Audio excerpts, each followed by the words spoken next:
Buat teman-temanku yang baru gabung, bisa cek di playlist untuk urutan videonya, dan bisa juga cek di playlist untuk judul barunya. Bab 282.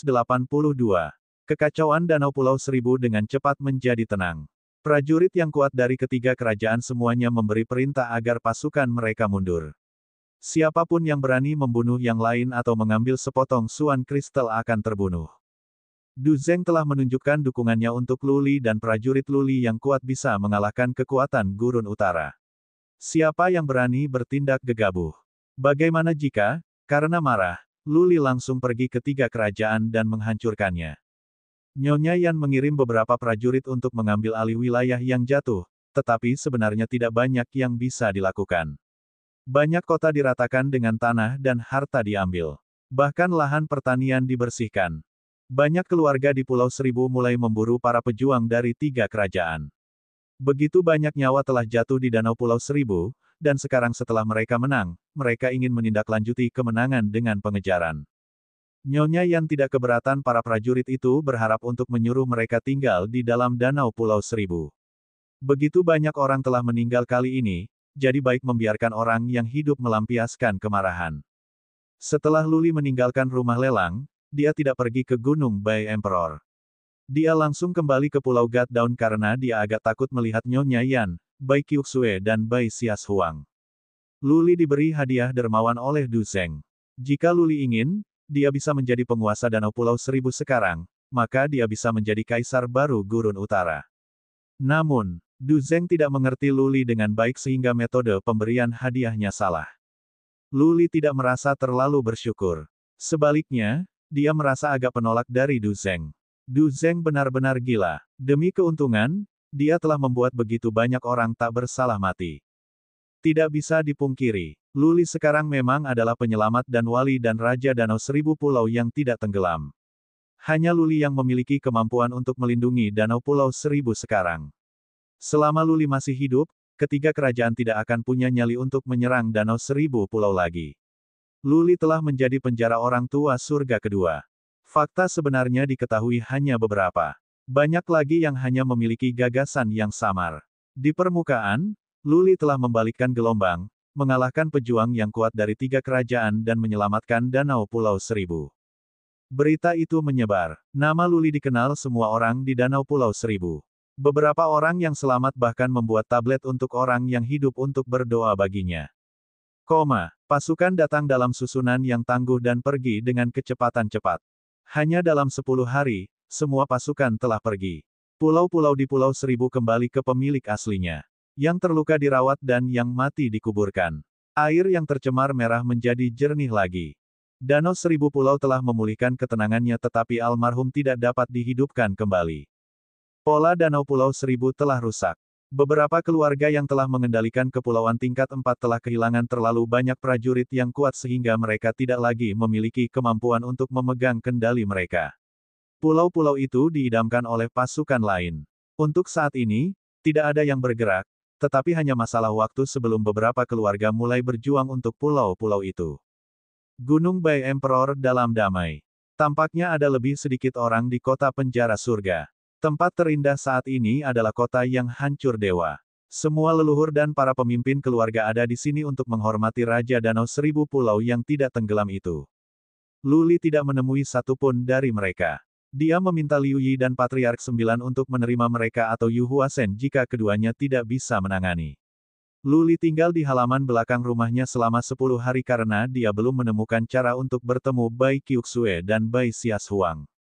Pada hari ke-11, seorang tamu istimewa datang ke kota Goddown, Nyonya Yan. Luli harus bertemu dengannya. Dia meminta Liu Yi untuk mengundang Nyonya Yan ke halaman belakang dan menerimanya di kamar samping. Ming Yu berdiri di belakang Luli dengan topeng hantu masih menyala. Nyonya Yan tampaknya kurang kuyu seperti kemarin. Dia mengenakan gaun hitam, anting mutiara hitam dan kalung mutiara hitam. Warna hitam membuatnya kulit putih saljunya menonjol. Dia tampak sangat elegan dan pendiam. Nyonya Yan datang sendiri. Dia masuk, membungkuk dan berkata dengan hormat, "Tuan Muda Lu, salam. Ini untuk para pelayan untuk bertemu Tuan."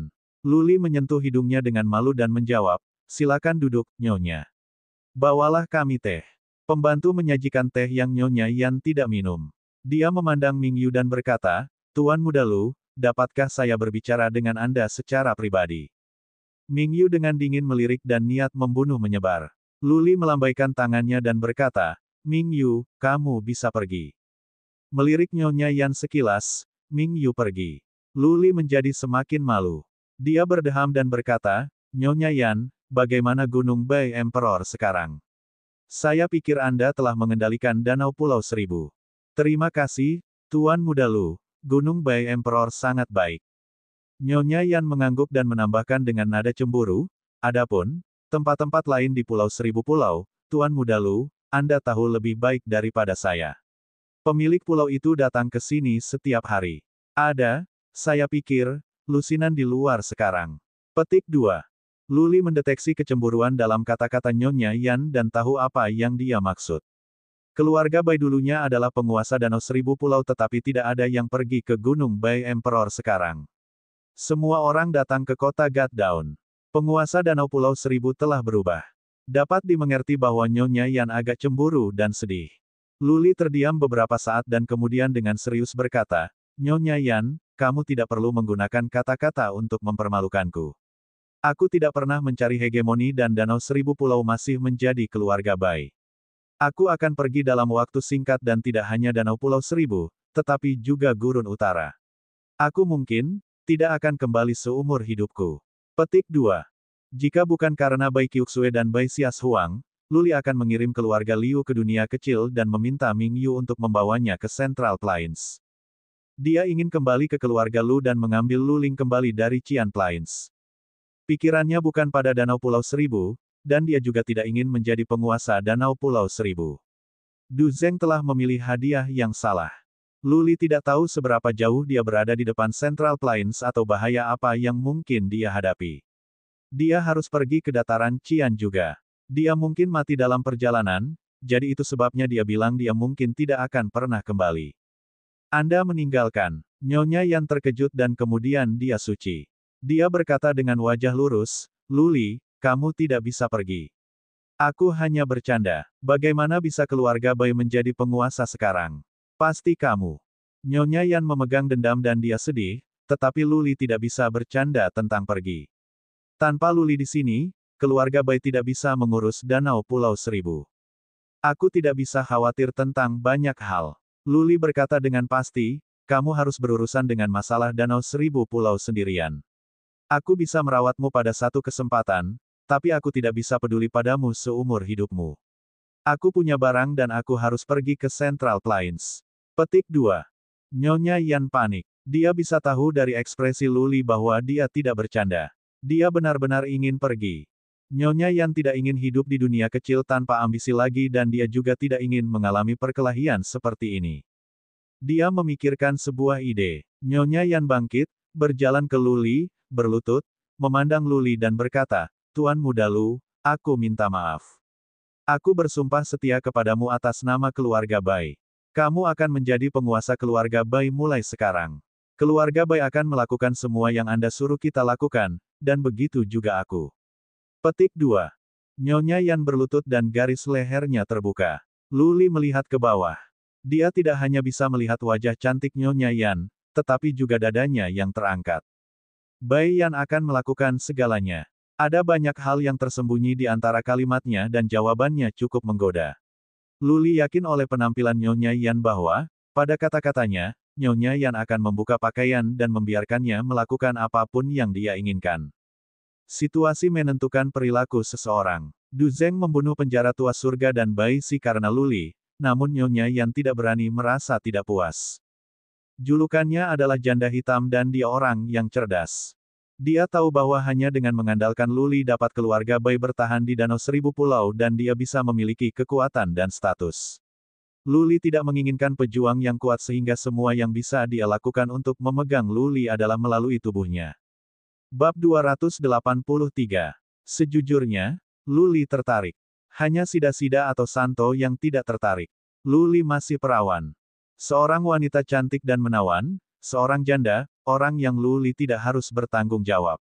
Dia berlutut di depannya, seorang wanita yang akan muncul dalam mimpi banyak pria. Jika ini menjadi kesempatan lain, Luli mungkin akan bermain penuh untuk disposisi hewannya. Namun, dia masih memiliki perasaan keras tentang apa yang terjadi. Juga, Luli tidak berpikir itu baik untuk mengambil keuntungan dari yang rentan. Luli memikirkan waktu untuk satu dupa untuk membakar sebelum dia berkata, "Nyonya, berdiri. Aku tidak perlu kesetiaan keluarga Bai dan aku sudah mengatakan bahwa aku tidak akan menjadi penguasa Pulau Seribu Danau. Tentu saja, aku akan mengawasi keluarga Bai. Qiuxue dan Xias Huang adalah teman-temanku." Petik 2. Nyonya Yan berdiri dengan gembira dan bertanya, "Kamu tidak akan pergi?" "Ya, saya akan." Luli menjawab dengan pasti, "Aku akan pergi ke Central Plains dan aku akan berangkat paling lama setengah bulan. Tapi aku bisa meninggalkan beberapa prajurit Rilem Lord Rilem di sini dan aku akan berbicara dengan Du Zeng. Dengan dia di sini, ketiga kerajaan tidak akan berani menyerang Danau Pulau Seribu." Petik 2. Nyonya Yan tidak menanggapi. Setelah dipikir-pikir lagi, dia tahu bahwa dia tidak bisa menahan Luli di sini. Bagaimana mungkin seorang murid keluarga Lu di dataran tengah menyukai Danau Seribu Pulau yang begitu kecil? Bahkan gurun utara tidak akan cukup besar baginya. Central Plains adalah pusat dunia, tempat bagi para pahlawan untuk bertarung. Dataran tengah ratusan kali lebih besar dari gurun utara. Itu adalah tempat yang penuh dengan harta, situs bersejarah dan alam rahasia di mana bahan mistik berlimpah dan di mana para pejuang memiliki kesempatan yang lebih baik untuk merasakan makna mendalam. Central Plains adalah tempat berkumpulnya orang-orang berbakat dan berkuasa. Disitulah dunia menjadi menarik. Pejuang Rilem Dewa Mulia, Nyonya Yan tidak mengerti. Bukankah seharusnya Luli membawa semua prajurit yang kuat ke Central Plains? Akan lebih aman baginya. Luli melihat Nyonya Yan ragu tetapi dia tidak menjelaskan. Dia hanya berkata, "Jangan khawatir tentang itu. Menginap di Gunung Bai Emperor dan mengembangkan keluarga Bai. Jika Anda memiliki sesuatu yang Anda butuhkan bantuan, kirim pesan ke Liu Yi dan saya akan meninggalkan 3 prajurit dari alam Dewa Mulia, untuk melindungi keluarga Bai. Itu sudah cukup. Aku akan pergi ke rumah lelang surga menghukum besok secara pribadi dan berbicara dengan Du Zeng tentang ini." Petik 2. Nyonya Yan merasa lega. Luli adalah orang yang suka berkata-kata. 3 prajurit Rilem Lord Mulia sudah cukup untuk menjaga Danau Seribu Pulau aman. Setelah Du Zeng menyatakan posisinya, ketiga kerajaan takut untuk melakukan apapun. Berdasarkan situasi saat ini, tidak mungkin bagi ketiga kerajaan untuk mengorganisir pasukan sekutu lagi. Keluarga Zi ingin berteman dengan Luli. Nyonya Yan memandang Luli dengan perasaan campur aduk. Ketidakpuasannya hilang. Penjara leluhur surga telah meninggal yang tidak ada hubungannya dengan Luli. Setidaknya, untuk membunuh penjara orang tua surga dan Bai Si bukanlah niat Luli. Nyonya Yan menyesal karena dia tidak memikat Luli lebih cepat ke tempat tidurnya dan dia mengirim Su Chen untuk menyerang Pulau Jahat Darah. Dia tahu bahwa ada celah dalam hubungan mereka sekarang dan itu tidak pernah bisa diperbaiki. "Tuan muda, aku akan kembali sekarang." Nyonya Yan membungkuk. Dia melanjutkan dengan senyum lembut, "Setelah kamu pergi ke rumah lelang, jika kamu punya waktu, pergi ke Gunung Bai Emperor. Qiuxue dan Xias Huang merindukanmu." "Rindukan saya." Luli tersenyum pahit. Jika si kembar benar-benar ingin bertemu dengannya, mereka akan datang. Jelas, mereka memiliki perasaan sakit seperti Nyonya Yan. Setelah celah berkembang, sulit untuk menebus kesalahan. Luli melambaikan tangannya. Nyonya Yan pergi. Luli duduk sendirian di kamar dan tenggelam dalam pikiran yang mendalam. Dia mengatakan bahwa dia akan pergi setengah bulan lagi. Ini bukan hal-hal acak yang dia katakan. Keputusan ini dibuat setelah musyawarah. Karena Danau Pulau Seribu telah menetap dan ketiga kerajaan tidak akan menyerang Danau Pulau Seribu selama Du Zeng ada di sini, apa yang perlu dikhawatirkan? Keluarga Liu dan keluarga Yu semua akan aman dengan kehadiran Ye Cha. Luli telah meminta Ye Cha untuk melepaskan cacing jiwa di Yulun dan membiarkan Yulun kembali. Luli bahkan menggunakan harta untuk membantu Yulun membangun kembali laut rohnya. Hanya masalah waktu baginya untuk memulihkan kemampuannya dan ini bisa menjadi cara untuk menghibur Yu Huasen. Luli bertanya pada Liu Yi, Patriark Nain dan Ye Cha. Luli berkata, "Liu Yi, Pulau Dewa bukanlah keluarga Liu. Ye Cha akan tinggal di sini. Manfaatkan tempat ini. Pemimpin klan Ye, kirim seseorang ke sini untuk melindungi pulau. Juga, jika keluarga Bai dalam kesulitan, lakukan sebanyak yang Anda bisa untuk membantu. Jaga keluarga Yu juga. Petik 2. Ye Cha menangkupkan tinjunya dan menjawab, Tuan Muda, tolong tenangkan pikiranmu. Aku akan berhati-hati. Liu Yi dan Patriark 9 saling memandang tanpa daya. Naga ditakdirkan melambung di langit. Lu Li pasti akan pergi dan keluarga Liu mungkin tidak ada hubungannya dengan dia lagi. Liu Yi menggigit bibirnya dan kemudian bertanya, pemilik pulau, bisakah aku pergi bersamamu? Tidak. Melihat mata kerinduan Liu Yi, Lu Li tidak tergerak sedikitpun. Dia berkata dengan pasti, perjalanan saya ke Central Plains akan lama dan berbahaya. Saya tidak bisa membawa siapapun di antara Anda. Harapan Liu Yi mereda. Dia tidak mengatakan apa-apa dan berdiri diam. Lu Li meminta Patriark 9 untuk mengundang Pei An dan para pemimpin lainnya dari keluarga di Pulau God Down. Lu Li menatap dingin ke arah kerumunan dan bertanya, apakah ada yang mengutukku selama pertarungan? Desir, desir, desir. Wajah mereka pucat dan semua orang berlutut. Ketika pasukan keluarga Yu ada di sini, banyak dari mereka mengutuk Lu Li. Sekarang Lu Li bukan hanya Raja Danau Seribu Pulau yang tidak ditenggelamkan, tetapi juga pemimpin yang paling kuat di Gurun Utara. Jika dia mengatakannya, semua orang di sini akan mati. Lu Li tidak mengatakan apa-apa selain menatap mereka dengan dingin. Ye Cha melepaskan ki dan energinya.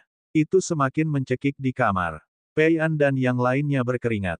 Mereka yang mengutuk Lu Li sangat gugup sehingga keringat turun dari dahi mereka dan mereka gemetar. Lu Li terdiam selama waktu untuk satu dupa untuk membakar, yang terasa seperti setahun untuk Pei An yang lain. Akhirnya, Lu Li berkata, aku akan membiarkan masa lalu meluncur. Mulai sekarang, kalian semua harus mendengarkan Liu Yi. Ye Cha, bunuh siapapun dan seluruh keluarganya jika mereka berani tidak menaatinya. Ye Cha melangkah maju dan berkata, ya, Tuan Muda. Kerumunan itu mengangguk dan berteriak, ya. Lu Li melambaikan tangannya untuk membiarkan semua orang pergi. Mereka dengan cepat pergi dan menyeka keringat. Liu Yi dan Patriark 9 berterima kasih kepada Lu Li. Mereka tahu dia membantu mereka mempersiapkan masa depan. Selama tidak ada kesalahan serius, keluarga Liu bisa bangkit dan mereka bisa lebih baik daripada ketika mereka berada di Kabupaten Wuling. Ketika Liu Yi dan Patriark 9 pergi, Lu Li memandang Ye Cha dan bertanya, pemimpin klan Ye, aku tahu bahwa Du Zeng berkata dia tidak akan mengatakan apa-apa tentangmu. Tetapi bagaimana jika dia melakukannya? Aku pikir tidak apa-apa. Biasanya, tidak ada yang bisa melihat penampilan kita yang sebenarnya. Ye Cha berhenti sejenak dan menambahkan, sebenarnya, tidak apa-apa bahkan jika dia membocorkan informasi. Kami akan kembali ke dunia kecil sesegera mungkin dan menutup kontak kita dengan dunia luar. Ketika Anda mencapai manusia Sovereign Realm, Anda bisa mengonversi dunia kecil dan kita bisa keluar kalau begitu. Petik 2. Oke, aku akan mencoba yang terbaik jika perlu. Lu Li mengangguk. Baginya, Ye Cha telah melalui risiko rasnya dihancurkan. Qian Phoenix Rache benar-benar setia kepadanya. Lu Li memikirkannya dan mengajukan pertanyaan bahwa dia sudah lama terkubur di dalam hatinya, pemimpin klan Ye, aku penasaran. Kamu tidak memiliki kuil di dunia kecil jadi bagaimana kamu membangun garis keturunanmu? Haha, Ye Cha tertawa dan menjelaskan, Tuan Muda, kuil bukan satu-satunya tempat untuk kebangkitan garis darah. Banyak ras khusus memiliki caranya sendiri. Saint Lord, ketika Anda berada di Central Plains, Anda akan melihat banyak ras yang belum pernah Anda lihat sebelumnya, Anda akan melihat hal-hal menakjubkan. Itulah pusat dunia, tempat paling indah dan tempat yang dinantikan para pejuang yang kuat. Petik 2. Central Plains. Lu Li melihat ke selatan dan matanya menjadi berkabut. Dia punya kerinduan untuk tempat itu sekarang. Dia akan menjelajahi dunia di tanah mistis itu dan darahnya melonjak karena kegembiraan. Bisakah dia tiba di keluarga Lu dengan sukses? Novel ringan. Baca light novel bahasa Indonesia. The Invincible Dragon Emperor Chapter 284 Bahasa Indonesia. By Nita tanggal 15 Maret tahun 2019 Lea VA Komen. Previous. Semua chapter. Next. A plus a light mode, of perbaikan kata. Bab 284. Kota penjara surga hampir sepi. Tidak terlalu banyak orang yang berjalan di kota. Itu sangat berbeda dari ketika penuh dengan orang dan lalu lintas. Menjelang siang, formasi teleportasi menyala ketika Lu Li muncul dengan Ming Yu. Lalu dia berjalan langsung ke rumah lelang. Segera, formasi teleportasi terus melotot ketika lebih banyak yang datang. Banyak leluhur di sini keluar. Kota penjara surga yang tak bernyawa menjadi hidup kembali setelah Lu Li sampai di sini. Zan yang menunjukkan Lu Li ke kamar samping tempat Du Zeng berada. Dua pelayan cantik sedang menggosok bahunya. Du Zeng tidak bangun untuk menyambut Lu Li. Dia hanya melambai pada Lu Li dan berkata sambil tersenyum, "Kakak Lu, kamu telah datang. Aku tidak akan memperlakukanmu dengan sopan santun yang tidak perlu. Duduklah dimanapun kamu mau." Du Zeng tampaknya berusia setengah baya. Dia memiliki penampilan yang berbudaya dan elegan, dan senyumnya hangat. Orang akan merasa dekat dengannya tak terkendali. Lu Li sebenarnya lebih nyaman ketika Du Zeng tidak terlalu sopan. Lu Li melambai ke Ming Yu untuk membuatnya duduk juga. Lu Li sendiri duduk di sebelah Du Zeng. Dia mengambil buah di atas meja emas dan melahapnya. "Kakak Lu, ku dengar Black Widow pergi menemuimu kemarin." Du Zeng tiba-tiba bergerak mendekat dan berkata dengan senyum cabul, "Apakah kamu terpikat ke tempat tidurnya?" Dia adalah wanita dengan trik cerdas. Kamu harus berhati-hati. Tampaknya pembicaraan tentang wanita cantik membawa pria lebih dekat. Lu Li memutar matanya dan berkata, "Apa yang kamu pikirkan? Aku bukan pria seperti itu." Hahaha. Du Zeng tertawa keras. Dia menarik seorang gadis di punggungnya ke lengannya, membelai dia dan berkata, "Pahlawan mencintai keindahan. Ini adalah sifat sejati pria. Janda hitam adalah karya yang menarik tetapi dia terlalu canggih. Namun, di dunia ini, kekuatan adalah intinya. Anda dapat memiliki semua wanita yang Anda sukai setelah Anda memiliki kekuatan dan status. Brother Lu, jangan kehilangan diri Anda pada wanita." Petik 2. Lu Li menggelengkan kepalanya dan berkata dengan wajah datar, "Saya akan segera pergi dan saya tidak punya waktu untuk bermain-main." Kepala Steward Du, Anda terlalu khawatir. Saya di sini untuk meminta Kepala Steward Du untuk mengurus keluarga Bai dan keluarga Liu setelah saya pergi. Petik 2. Tidak masalah. Du Zeng membebaskan gadis itu dalam pelukannya. Dia berkata dengan serius, "Kakak Lu, apakah kamu akan kembali ke keluarga Lu? Kamu tidak menginginkan Gurun Utara." Masuk akal. Dengan pikiran kedua, Du Zeng berkata dengan kecewa, "Gurun Utara terlalu kecil. Dataran Tengah adalah panggung bagi yang kuat. Kakak Lu, Anda telah membuat pilihan yang tepat. Saya pikir Anda akan tinggal di Gurun Utara untuk sebentar dan saya pikir saya mungkin bisa membantu Anda menyatukannya." Petik 2. Du Zeng telah membuat rencana besar untuk mengirim Lu Li hadiah. Hanya saja, Lu Li tidak akan menghargainya. Dia akan segera pergi, jadi Du Zeng kecewa. Baginya, membuat pengaturan adalah sepotong kue. Itu tidak sulit tetapi butuh beberapa pekerjaan. Lu Li bisa melihat kekecewaan di mata Du Zeng. Dia benar-benar tidak menyukai hadiah itu, tetapi Du Zeng telah melalui begitu banyak hanya untuk berteman dengannya, jadi Lu Li harus membalas budi dengan setidaknya beberapa kata-kata manis. Lu Li menjawab, "Kakak Lu, terima kasih telah berpikir begitu tinggi tentang saya dan karena bersedia berteman dengan saya. Saya bersyukur, tapi saya suka berteman dengan tulus. Seperti keluarga Liu, mereka pernah membantu saya begitu saya tidak pernah meninggalkan mereka. Ini adalah aturan yang saya tangani." Petik 2. Du Zeng tampaknya memikirkan sesuatu. Dia menghabiskan gelas anggurnya dan berkata, "Saya minta maaf dan saya minum ini sebagai permintaan maaf. Yah, saya telah menghabiskan begitu banyak waktu di Central Plains sehingga pikiran saya terpelintir. Saya lupa bahwa untuk mendapatkan teman seseorang harus tulus. Ini bukan masalah sepadan. Saudara Lu, sekarang kamu memanggil saya saudara juga, saya akan mempertaruhkan nyawaku untuk kamu jika kamu membutuhkan saya." Kata-kata Du Zeng tulus dan bergerak tetapi Lu Li tidak sepenuhnya yakin. Mencari teman bukanlah sesuatu yang harus diselesaikan dalam hitungan 1 atau 2 hari atau 1 atau 2 kata. Waktu akan memberi tahu teman sejati dari teman palsu. Lu Li tersenyum ringan dan menjawab, "Kakak Du, kamu telah membuatnya terlalu serius. Aku akan cukup bersyukur jika kamu bisa menjaga keluarga Bai dan keluarga Liu untukku. Tenangkan pikiranmu." Du Zeng berkata dengan serius, "Selama aku berada di Gurun Utara, aku tidak akan membiarkan apapun terjadi pada keluarga Bai. Jika aku gagal, kau kembali saja dan memarahiku di wajahku." Dengan ini, Lu Li merasa lega. Dia mendentingkan piala dengan Du Zeng dan menghabiskan cangkirnya. Du Zeng bertanya setelah jeda, Kakak Lu, apakah ada orang dari keluarga Lu yang menjemputmu? Sekarang setelah Du Zeng tahu banyak hal tentangnya, Luli memutuskan untuk terbuka. Tidak, aku perlu menemukan keluarga Lu sendirian. Kakak Lu, apakah kau tahu di mana keluarga Lu? Tentu saja, Du Zeng berkata dengan cemberut, keluarga Lu berada di daerah Armor Mistik di ujung timur dataran tengah. Jika tidak ada yang menjemputmu, aku pikir akan merepotkan bagimu untuk pergi ke keluarga Lu. Petik 2. Sulit. Luli dan Ming Yu saling memandang dan Luli bertanya, bagaimana bisa? Saudara Du, bukankah keluarga Du adalah yang terbesar di Central Plains? Bisakah Anda mengirim saya ke Lu Family? Besar. Du Zeng tersenyum pahit, menggelengkan kepalanya dan berkata, Saudara Lu, dibandingkan dengan keluarga di Gurun Utara, keluarga Du adalah yang besar tetapi tidak demikian di Central Plains. Juga, kami benar-benar tidak bisa menawarkan banyak bantuan jika Anda pergi ke wilayah Armor Mistik.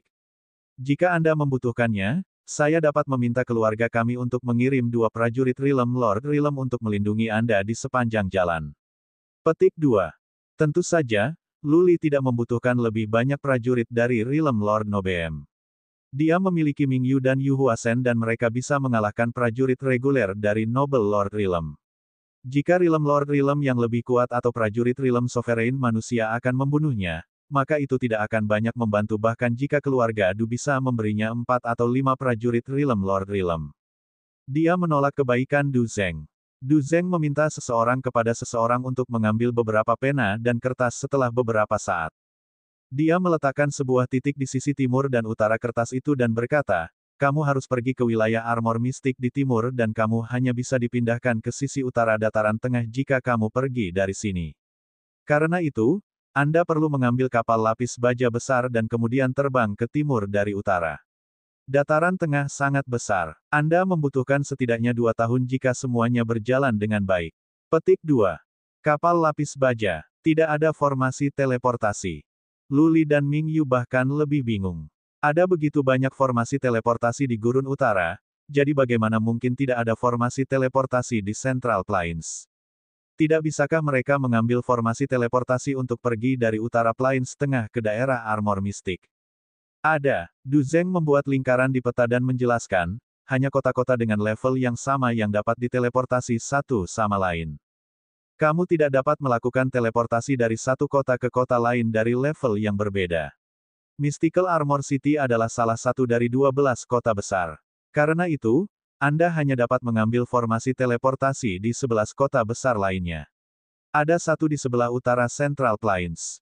Tapi, formasi teleportasi dari Mystical Armor City telah ditutup 10 tahun yang lalu sehingga tidak ada formasi teleportasi yang dapat mengambil kamu di sana sekarang. Petik 2. Formasi teleportasi dari Mystical Armor City telah ditutup.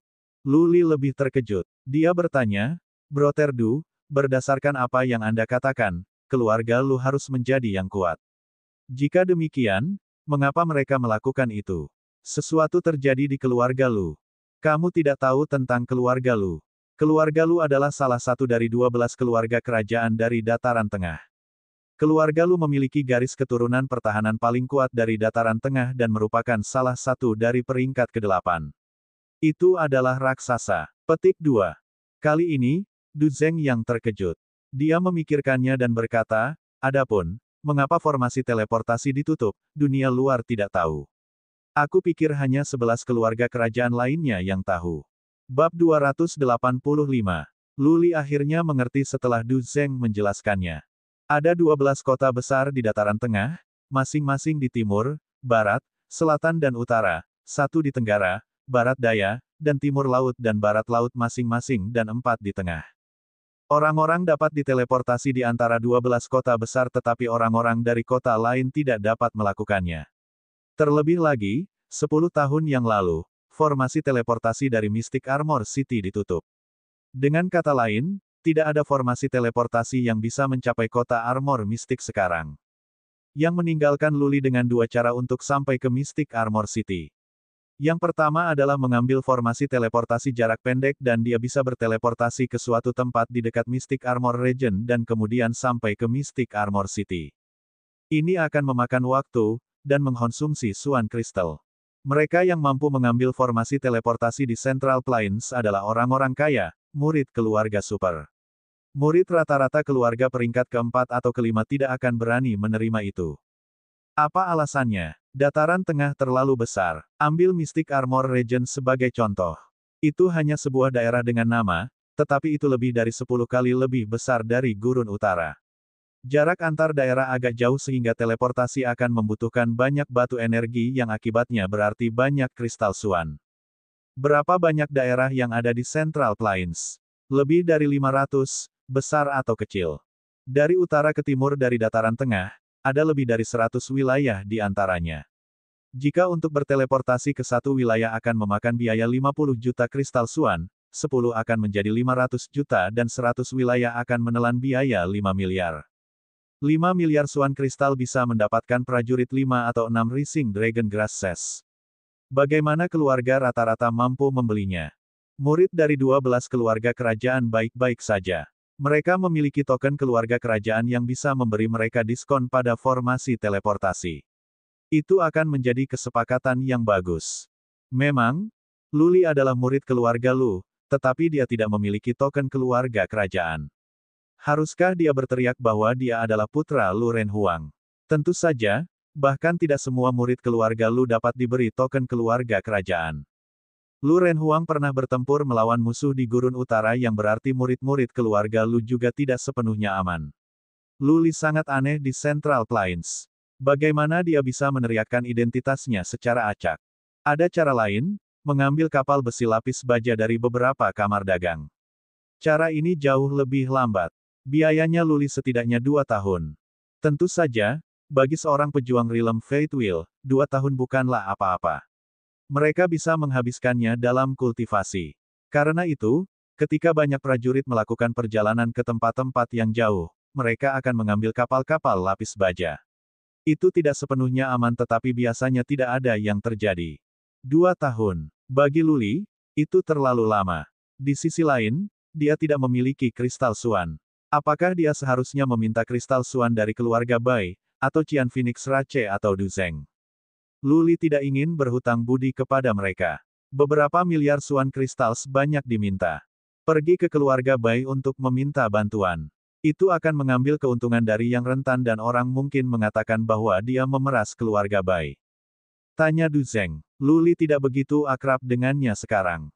Juga, Luli tidak ingin berhutang apapun kepada Du Zeng. The Qian Phoenix Rache. Kali ini, Qian Phoenix Rache telah menawarkan bantuan yang cukup dan mereka bahkan berisiko ditemukan dan dihancurkan. Qian Phoenix Rache juga membutuhkan suan kristals untuk membeli pelet dan bahan untuk penanaman. Luli tidak bisa meminta bantuan mereka.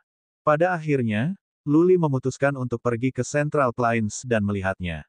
Dengan 2 prajurit Noble Lord Realm bersamanya, mereka harus bisa menemukan cara untuk membuat beberapa kristal suan. Mereka bisa mendapatkan kristal suan di jalan mereka. Du Zeng memperhatikan Lu Li mengerutkan kening setelah penjelasannya. Du Zeng mengambil keputusan setelah beberapa pemikiran dan berkata, Saudara Lu, jika Anda benar-benar perlu mengambil formasi teleportasi, saya dapat bertanya kepada keluarga saya. Kami masih dapat membeli beberapa miliar kristal suan. Tidak, terima kasih. Petik 2. Luli melambaikan tangannya dan berkata, Kakak Du, terima kasih banyak atas tawaran kebaikanmu. Aku akan memikirkan cara untuk mendapatkan kristal suan. Du Zeng tidak mencoba membujuknya. Ini telah melampaui otoritasnya. Luli kemudian bertanya kepada Du Zeng tentang hal-hal lain di dataran tengah. Dia pergi setelah mereka berbicara selama hampir 4 jam. Kakak Du. Du Zeng mengambil tangan Luli setelah dia berdiri dan berkata, ketika kamu diteleportasi ke Central Plains, kamu akan tiba di Cloud City. Aku akan memberi tahu anggota keluargaku untuk pergi dan menjemputmu. Aku punya pekerjaan untuk melakukannya. Saya tidak bisa pergi ke dataran tengah dengan Anda. Dunia adalah tempat yang besar tetapi kita akan bertemu lagi. Atau, jika Anda kembali ke Gurun Utara, mari kita minum lagi. Petik 2. Luli menangkupkan tinjunya dan kemudian pergi dengan Ming Yu tanpa basa-basi lagi. Du Zeng menyaksikan Luli pergi. Dia menghela nafas dan berkata, keluarga Lu tidak tahu Luli. Tapi keluarga Lu ditutup 10 tahun yang lalu jadi sesuatu pasti terjadi. Wajar jika mereka tidak tahu tentang Luli. Luli akan melakukan perjalanan seperti itu jarak yang jauh untuk mencapai keluarga Lu. Apakah dia akan memiliki perjalanan yang mulus? Luli, apakah selamat dari ini? Jika tidak, semua yang telah saya lakukan akan sia-sia. Luli meninggalkan rumah lelang tetapi dikelilingi oleh banyak orang. Para pemimpin berbagai keluarga dan pasukan ada di sini. Mereka semua memberi hormat kepada Luli dengan hormat ketika dia keluar. Luli tidak ingin berbicara dengan keluarga yang hanya memuji mereka yang berkuasa. Dia akan pergi sekarang jadi dia tidak ingin mengambil omong kosong dengan mereka. Luli memandang Mingyu yang meraih Luli dan terbang. Mingyu melepaskan Bat of Life dan terbang menuju Gunung Bai Emperor. Mingyu dan Luli baru saja berangkat. Para prajurit di sini saling memandang dengan ketakutan, tidak tahu bagaimana mereka telah menyinggung Luli. Mingyu terbang langsung ke Gunung Bai Emperor. Mereka bahkan tidak perlu mengambil formasi teleportasi untuk pergi ke atas sekarang. Ketika mereka tiba di alun-alun, Nyonya Yan sudah ada di sana untuk menyambutnya dengan beberapa leluhur keluarga Bai seolah-olah dia tahu Luli akan datang. Bai Leng. Luli melihat wajah yang dikenalinya di antara orang banyak. Bai Leng berhasil hidup kembali, tetapi dia kehilangan satu tangan. Bahkan jika dia datang dengan Nyonya Yan, dia tidak terlihat bahagia. Ekspresinya dingin. Bai Leng pernah menyelamatkan Luli di tebing api penyucian. Melihat bahwa Nyonya Yan hendak memberi hormat kepadanya, Luli dengan cepat menghentikannya. Kemudian dia membungkuk pada Bai Leng dan berkata, "Tuan Leng." Ekspresi Bai Leng lebih baik sekarang. Dia mengangguk tetapi tidak mengatakan apa-apa. Nyonya Yan mendeteksi rasa malu itu. Dia berjalan untuk memecahkan es dan berkata, "Luli, ayo masuk sekarang. Perjamuannya sudah siap. Yang kita tunggu adalah kamu." "Tidak, terima kasih." Luli tidak menyukai perjamuan semacam itu dan dia merasa canggung di Gunung Bai Emperor. Dia memandang Nyonya Yan dan berkata, "Aku di sini untuk mengucapkan selamat tinggal pada Nyonya Qiuxue dan Nyonya Xias Huang. Kami adalah teman. Aku akan pergi sekarang, jadi aku harus mengucapkan selamat tinggal pada mereka." Nyonya Yan telah memberitahu keluarga Bai tentang Luli pergi. Beberapa patriark keluarga Bai senang sementara yang lain khawatir. Mereka ada di paviliun luar. "Aku akan menunjukkannya di sana." Nyonya Yan melambai untuk membiarkan semua orang pergi. Kemudian dia memimpin Luli dan Ming Yu menuju paviliun luar. Sebelum dia tiba, Luli sudah bisa melihat dua sosok ramping di kejauhan dan Tweedle yang cantik datang ke telinganya. Bai Qiuxue sedang duduk di paviliun dengan menyilangkan kakinya. Dia mengenakan gaun putih hari ini, seperti peri. Dialah yang bermain dengan sitar Cina. Dia fokus dan luar biasa, seperti seorang wanita yang keluar dari sebuah lukisan. Bai Xias Huang berada di luar paviliun. Dia mengenakan gaun merah dengan pedang merah darah di tangannya. Dia mengayunkan pedangnya dengan cara yang elegan seolah-olah dia akan terbang ke langit. Pedangnya menari-nari dengan indah tetapi dia lebih menakjubkan. Salah satu dari si kembar diam, sementara yang lain gelisah, satu putih, satu lagi merah, yang satu memainkan sitar Cina, yang lain memegang pedangnya. Tapi mereka juga sangat cantik. Pemandangan di paviliun luar ruangan itu indah dan sempurna. Tidak ada yang tega mengganggu pemandangan seperti itu. Musik yang manis dan tetap dimainkan di sitar Cina. Gerakan lincah dan anggun datang dari penari pedang. Entah bagaimana, ada sentuhan kesedihan dan kesedihan dalam semua ini. Hampir seperti si kembar ada di sini dengan sengaja, untuk mengirim Luli pergi. Tak satu pun dari mereka memandang Luli, seolah-olah mereka tidak tahu ada orang di sini. Luli melambaikan tangannya untuk menghentikan Nyonya Yan dan Ming Yu agar tidak maju. Dia berdiri di kejauhan, menatap si kembar dalam diam. Dia menatap si kembar, mencoba mengukir mereka ke kedalaman hatinya. Bai Qiuxue meletakkan tangannya dengan lembut di senar setelah dia menyelesaikan lagu. Bai Xias Huang berdiri di sana dengan pedangnya sebagai pendukung. Mereka berbalik dan melihat ke kejauhan. Luli sudah berbalik dan berjalan pergi. Yang bisa mereka lihat sekarang hanyalah bayangan kesepian. Kesedihan naik ke wajah cantik Bai Qiuxue. Dia membuka bibir cerinya, mencoba mengatakan sesuatu. Tetapi pada akhirnya, hanya dua kata yang keluar, hati-hati. Bai Xias Huang tidak bisa mengendalikan dirinya sendiri. Dia berteriak, "Luli, ingatlah untuk kembali dan melihat kami. Jangan biarkan dirimu mati di Central Plains." Hahaha. Luli berhenti sejenak dan kemudian mengangkat kepalanya, tertawa terbahak-bahak. Ming Yu meraihnya dan terbang, menghilang ke kejauhan. Lu Li tidak pernah melihat ke belakang. Dia hanya tertawa dan tertawa. Tawanya sepertinya tidak terkendali, tetapi kesedihan di dalamnya tidak bisa ditahan. Bab 286. 5 hari kemudian, Lu Li pergi di tengah malam tanpa mengkhawatirkan Liu Yi atau mengucapkan selamat tinggal kepada mereka, hanya menyisakan surat tertulis. Tentu saja, Lu Li mengucapkan selamat tinggal pada Ye Cha dan menyerahkan beberapa hal. Selain mengawasi keluarga Liu, keluarga Yu dan keluarga Bai, Lu Li meminta Ye Cha untuk mengirim seseorang ke dataran Qian jika dia punya waktu. Jika dia bisa mendapatkan informasi tentang Lu Li, dia bisa membawa Lu Ling kembali atau memberitahunya bahwa Lu Li pergi ke Central Plains. Lu Li meninggalkan lukisan Lu Ling. Dia juga memberitahu Ye Cha bahwa jika ada peluang yang tidak mengizinkannya menyelamatkan Lu Ling, dia seharusnya tidak mengambil risiko. Nenek hantu ular hantu dari Istana Dewi adalah orang yang kuat. Yu Huasen berspekulasi bahwa dia harus berada di puncak alam Noble Lord. Hantu ular nenek adalah yang terkuat kedua dari Istana Dewi yang berarti bahwa tuan mereka mungkin berada di alam sovereign manusia. Oleh karena itu, Lu Li meminta Ye Cha untuk tidak mengambil risiko terlalu besar. Ini juga mengapa Lu Li tidak pergi ke dataran Qian sekarang. Lu Ling harus aman di Istana Dewi. Bakti anak harus didahulukan. Dia telah memilih untuk pergi ke keluarga Lu terlebih dahulu. Jika Lu Ling tahu bahwa dia memiliki kemampuan untuk pergi ke keluarga Lu tetapi bukannya pergi ke Qian Plains, dia akan memarahinya. Terlebih lagi, setelah dia kembali ke keluarga Lu untuk menemukan asal-usulnya, dia pikir keluarga Lu bisa mengirim prajurit yang kuat ke Ais Abyss dan ke Istana Dewi untuk membawa Lu Ling kembali. Itu akan menjadi yang terbaik. Lu Li juga mengucapkan selamat tinggal pada Hun Shubektian dan meminta Ye Cha untuk melepaskan Hun Shubektian dari Soul Worms. Bongkok Tian tetap di keluarga Liu karena ketulusan. Dia tahu bahwa keluarga Liu akan bangkit, dan yang paling penting, Qian Phoenix Rache memiliki Heaven Serpent Fruit. Lu Li, Yu Huasen dan Ming Yu pergi ke Gunung Naga-Naga di Pulau Jahat Darah setelah mereka meninggalkan Pulau Dewa Turun dengan tenang. Mereka pergi untuk menghormati kakek Lu Li dan kakek keenam. Kemudian mereka terbang ke Heaven Martial Kingdom di kapal besi lapis baja langsung. Lu Li memilih untuk diteleportasi keluar dari gurun utara dari Heaven Martial Kingdom karena keluarga Si ramah padanya. Selain itu, Yu Huasen harus kembali untuk membuat beberapa pengaturan. Tentu saja, Lu Li punya satu hal lagi yang harus dilakukan, untuk membunuh patriark keluarga Bu Family. Suatu ketika, patriark keluarga Bu menggali kuburan kakek Lu Li sebagai isyarat untuk membangun hubungan dengan keluarga Yu. Dia membunuh kakek keenam Lu Li juga. Lu Li akan selalu merasa tidak bahagia jika dia tidak bisa memenggal kepala keluarga ini.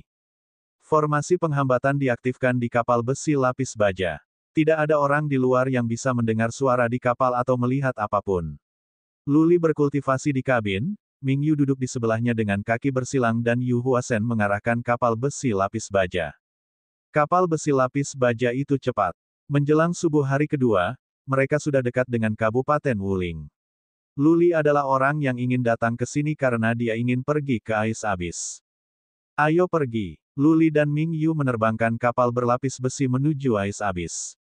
Yu Huasen tidak pergi bersama mereka. Dia meminta keluarga Yu untuk mulai mengirim pesan untuk menangkap patriark keluarga Bu. Ming Yu mengambil Lu Li dan bergegas. Mereka tiba di Frigid Cloud Mountain hanya dalam waktu 1 jam. Berdiri di puncak, Lu Li merasakan gelombang emosi di dalam hatinya. 1,5 tahun yang lalu, dia menarik peti mati. Dia diburu oleh Iron Spur Wolves di lembah. Dia lari dari Zhao Rui. Sekarang, dia telah menjadi pemimpin kekuatan terbesar Gurun Utara.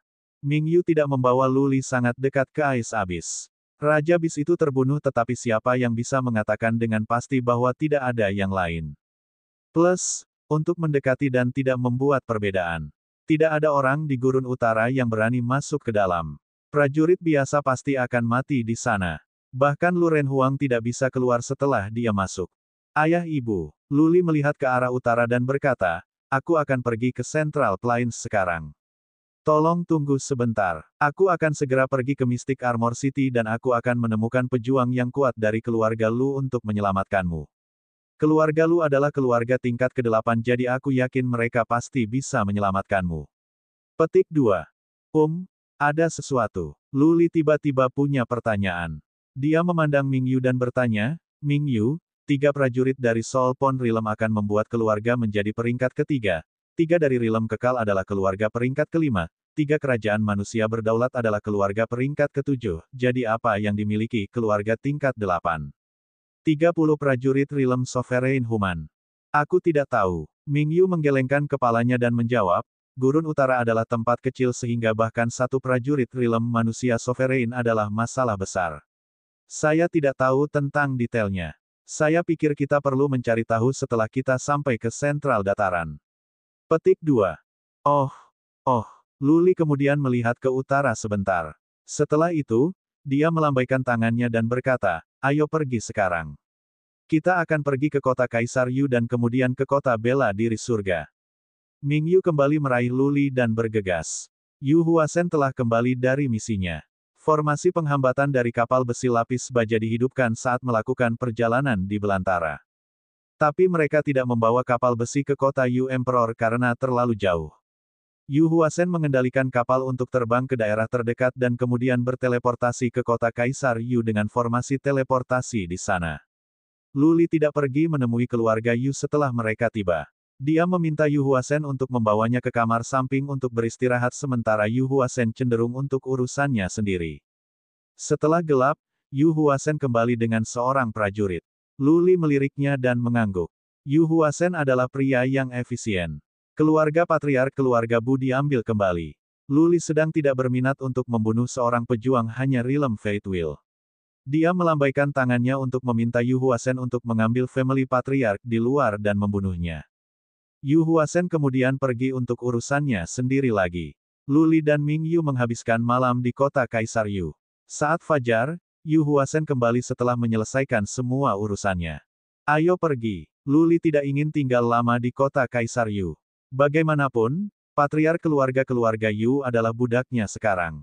Luli berteleportasi ke Heaven Martial City bersama Ming Yu dan Yu Huasen. Ada banyak orang di luar formasi teleportasi kota surga marsial. Yu Huasen pasti telah mengirim pesan ke keluarga Zi. Zi Huanyu, kepala patriark keluarga Zi, dan Zilian ada di sini untuk menyambut Luli dengan sekelompok prajurit. Selamat datang, Tuan Muda Lu. Zi Huanyu ramah. Dia mengobrol dengan Luli, meraih tangannya dan menunjukkannya ke keluarga Zi. Zi Huanyu berbicara kepada Luli dengan baik, patriark keluarga kami sedang menunggumu. Dia telah menantikan untuk bertemu denganmu. Luli berharap dia bisa pergi segera, tetapi dia tidak punya pilihan lain selain mengikuti Zi Huanyu dan Zi Lian sekarang. Mereka pergi ke kompleks keluarga Zi dan tiba di aula besar. Seorang pria parubaya dengan fitur tampan, bantalan elegan dan jubah emas sedang menunggu di sini dengan kerumunan lain. Dia adalah patriark keluarga Zi, Zi Huanxiao. Yu Huasen diperkenalkan ke Luli. Luli menatap pria parubaya yang tersenyum, perasaan campur aduk memenuhi hatinya. Di masa lalu, Luling dan dia merindukan bergabung dengan keluarga Zi sehingga mereka bisa mengambil formasi super teleportasi keluarga Zi untuk berteleportasi ke Central Plains. Namun, keluarga Zi bagi mereka di masa lalu seperti keluarga di surga. Mereka bahkan tidak memenuhi syarat untuk masuk ke Heaven Martial City, apalagi bergabung dengan keluarga Zi. Sekarang, Luli berjalan ke halaman Zi Family secara terbuka.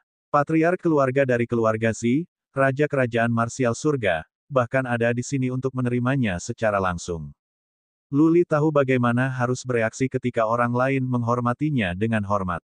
Dia segera berjalan ke Zi Huanxiao, membungkuk dan berkata, Raja Zi, senang bertemu denganmu.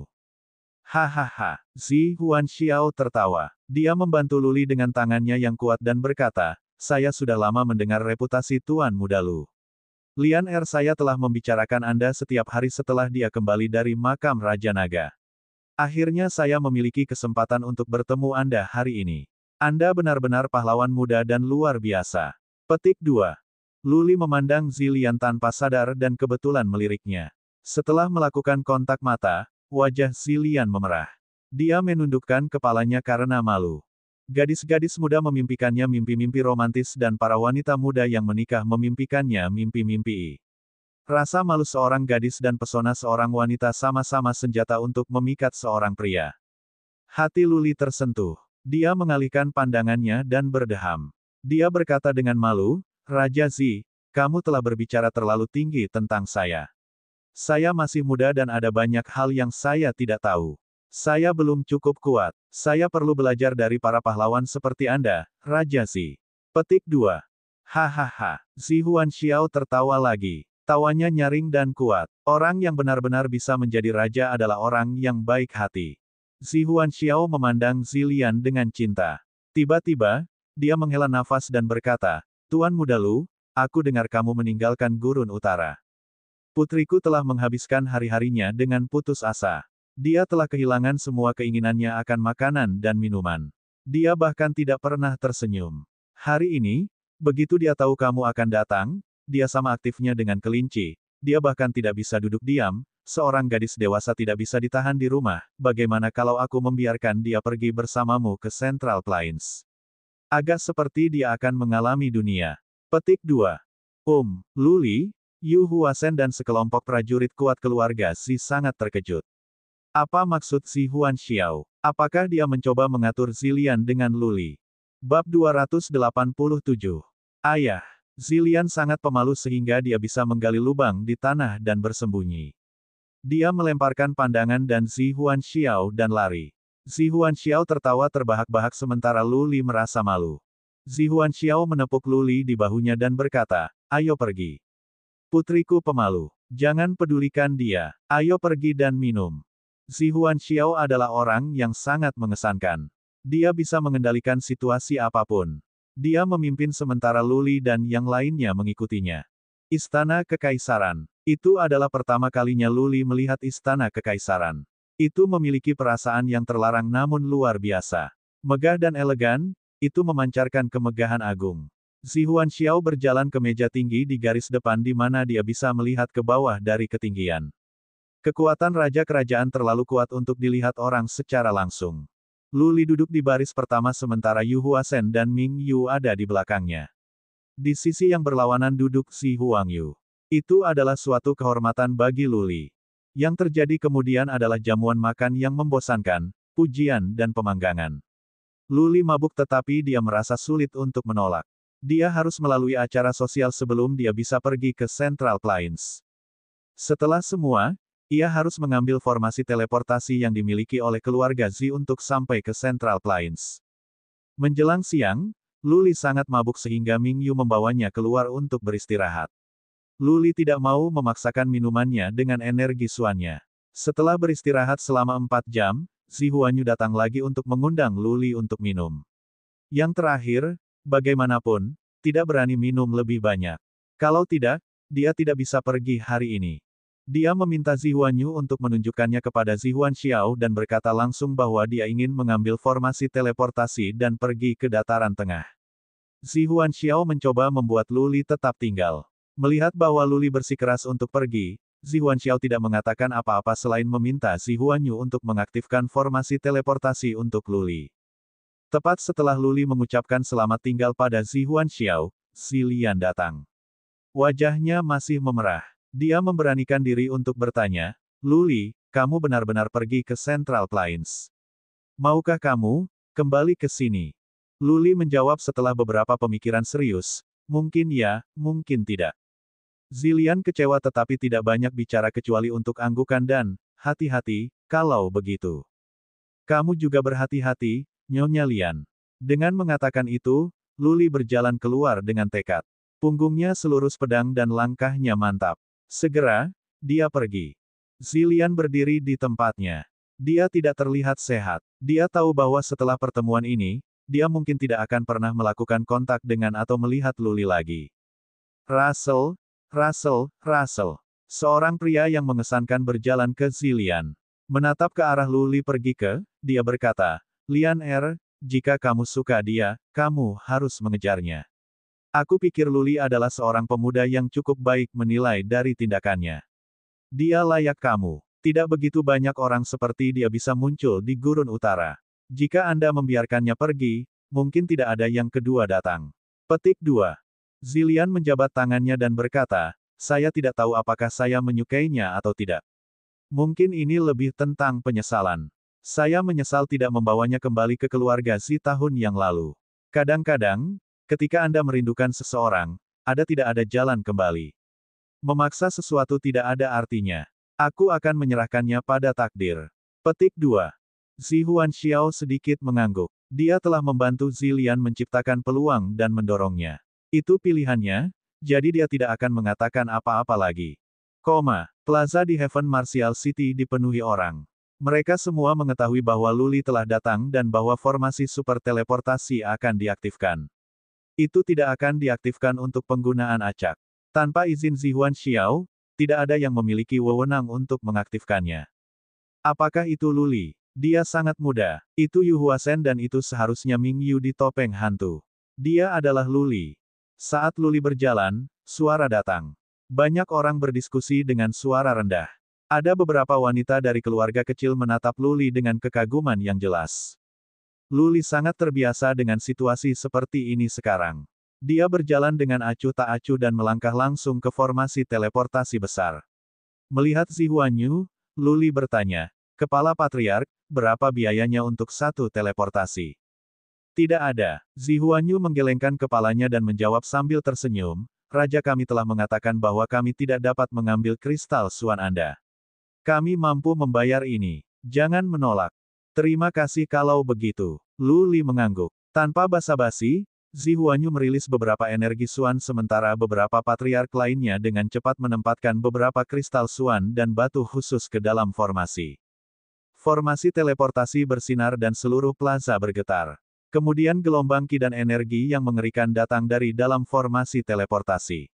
Sinar cahaya yang menyilaukan melonjak ke langit, semakin terang dan cerah.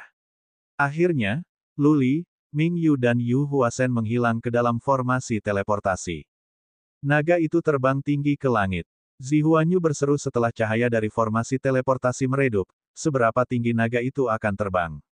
Atau akankah dia mati di tengah jalan? Apakah dia akan kembali? Kuharap, tidak. Beberapa patriark mengangguk. Dapat dikatakan dari informasi Luli bahwa setiap tempat yang ia datangi akan menderita. Dia pergi ke Kabupaten Wuling dan keluarga Liu tenggelam dalam pertumpahan darah. Dia pergi ke Pulau Jahat Darah dan persaudaraan Jahat Darah dihancurkan. Kemudian keluarga Su dari Pulau God Down hancur. Pada akhirnya, bahkan keluarga Bai menderita kemalangan karena dia dan Danau Seribu Pulau berlumuran darah. Naga sejati tidak bisa bersembunyi di selokan selamanya. Dengan munculnya naga sungguhan, akan selalu ada angin busuk dan hujan darah. Atau, Luli hanya sepotong kutukan. Para patriark keluarga Zi tentu berharap bahwa Luli tidak akan kembali dan bahwa dia bisa saja mencambuk dataran tengah. Luli merasa seperti berada di teleportasi selamanya. Mungkin berjam-jam atau bertahun-tahun. Dia menjadi pusing dan setiap detik dihabiskan dalam kesengsaraan. Luli merasa benar-benar muak dengan teleportasi jarak jauh semacam itu. Ini adalah pertama kalinya dia sangat membenci formasi teleportasi. Tentu saja, itu karena jiwa Luli tidak cukup kuat. Yu Huasen dan Ming Yu keduanya baik-baik saja. Waktu yang dihabiskan sebenarnya tidak selama yang dipikirkan Luli. Itu hanya sedikit lebih dari 1 jam. Ketika mereka akhirnya mendarat, Luli tidak tahan lagi. Dia merangkak dan mulai muntah. Dia membuang semua yang dia makan di keluarga Zi. Mencicit. Little White menyelinap keluar dari lengan Luli dan menjerit karena khawatir. Luli melambaikan tangannya untuk meminta Little White kembali. Yu Huasen dan Ming Yu segera memeriksa sekeliling. Mereka pernah mendengar tentang Cloud City tetapi belum pernah ke sini sebelumnya. Karena itu, mereka harus memasang pengawal. Secara teknis, Cloud City bukan bagian dari Central Plains. Itu adalah pulau besar di utara benua Central Plains. Itu adalah wilayah Aula Surga Damai, salah satu dari 4 tuan dari dataran tengah bagian utara. Siapapun dari Gurun Utara harus melewati tempat ini dan mereka harus membayar sejumlah kristal suan ke Aula Surga Damai sebelum diizinkan. Keluar jika kamu akan muntah. Sekelompok penjaga lapis baja hitam berada di luar formasi teleportasi. Salah satu pemimpin melemparkan beberapa pandangan dingin pada Yu Huasen dan Ming Yu dan berkata kepada Luli dengan tidak puas. Pemimpin itu hanya pada tahap awal dari alam abadi tetapi dia tidak takut pada Ming Yu atau Yu Huasen. Sebagai gantinya, dia memandangi mereka dengan pura-pura, seolah dia ingin menantang mereka. Mata Ming Yu menjadi dingin. Yu Huasen, di sisi lain, telah mendengar tentang kekuatan Aula Surga Damai. Dia dengan cepat membantu Lu Li keluar. Pemimpin itu kemudian memandang Ming Yu dengan provokasi dan berkata dengan dingin, 100 juta kristal Suan per orang, berikan aku. 100 juta. Yu Huasen dan Ming Yu saling memandang, marah. Mereka mendengar bahwa mereka perlu membayar beberapa kristal Suan untuk masuk ke Central Plains, tetapi itu seharusnya hanya 10 juta per orang.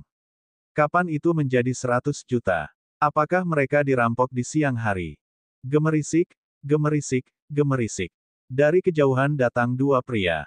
Yang lebih tua tertawa dan berteriak dari kejauhan, ha, Qin Hong, apakah Anda sangat miskin? Anda berani memeras tamu terhormat dari keluarga Du kami. Akhirnya, keluarga Du ada di sini untuk membantu mereka. Yu Huasen dan Ming Yu merasa lega. Mereka bertiga tidak bisa memiliki akhir yang bahagia jika mereka benar-benar bertarung dengan Hall of Peaceful Heavens. Yu Huasen dan Ming Yu terbebani dengan kecemasan pada saat yang sama. Mereka mungkin bisa melakukan apa saja yang mereka inginkan di Gurun Utara, tetapi Central Plains tidak menginginkan pejuang yang kuat. Dengan kekuatan mereka, mereka dihadapkan dengan jalan bergelombang di depan. Bab 288. Aku Duran dari keluarga Du, Tuan Muda Lu. Seorang tua di alam Noble Lord berjalan bersama seorang pria muda.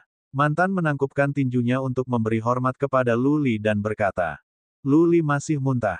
Dia muntah begitu parah sehingga dia bahkan memuntahkan empedu. Pria muda yang berdiri di sebelah Duran meremehkan Lu Li. Duran meliriknya dengan marah dan pemuda itu mulai bersikap sopan.